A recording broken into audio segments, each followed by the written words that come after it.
Məlumat verdiyimiz kimi, Türkiyə Müdafiə Nazirliyinə məxsus C-130 hərbi yük təyyarəsi Azərbaycan-Türkiyə marşrutu üzrə hərəkət edərkən Gürcüstanda qəzaya uğrayıb.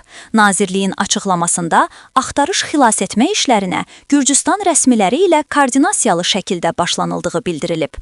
Bakupost.az məlumat verir ki, CNN Türk'ün əməkdaşı Fulya Öztürk hadisə ilə bağlı detalları canlı yayımda təqdim edib. Təyyarə Azərbaycan hava məkanından havalandıqdan 1,1 dəfə saat sonra onunla əlaqə kəsilib. Təyyarə tam olaraq Azərbaycan hava məkanını tərk edərək Gürcüstan hava məkanına daxil olub və Tbilisiyə təxminən 100 kilometr məsafədə təyyarə qəzaya uğrayıb. Hazırda hadisə yerində Gürcüstan rəsmiləri də fəaliyyət göstərir. Türkiyədən də heyətlər göndərilib. Təyyarənin qalıqları üzərində işlər başlanacaq. Bu təyyarələr uzun illər hərbi hava qüvvələri tərəfindən istifadə olunub, həm yük, həm də hərbi personalın daşınması üçün nəzərdə tutulub. Xüsusilə fövqəladə hallar və zəlzələ bölgələrində daşımalarda xüsusi rol oynayıb.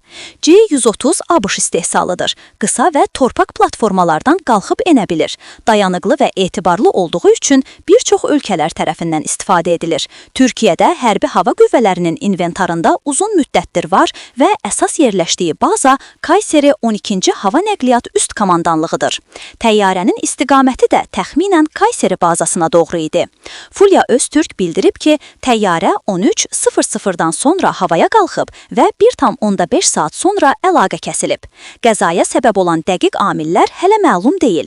Texniki nasazlıq, pilot xətası və ya hava şəraiti ilə bağlı suallar araşdırılır. Hazırda hadisə yerində axtarış xilas etmə işləri davam edir və rəsmi açıqlama gözlənilir. CNN Türk'ün məlumatına görə hadisə vaxtı təyyarənin göyərtəsində 10 nəfərlik heyət olub, sərnişin sayı isə tam tutumdan az olub. Hazırda araşdırmalar davam edir. Qeyd edək ki, Türkiyə Müdafiə Nazirliyi verdiyi açıqlamada təyyarədə 20 nəfərin olduğunu bildirib.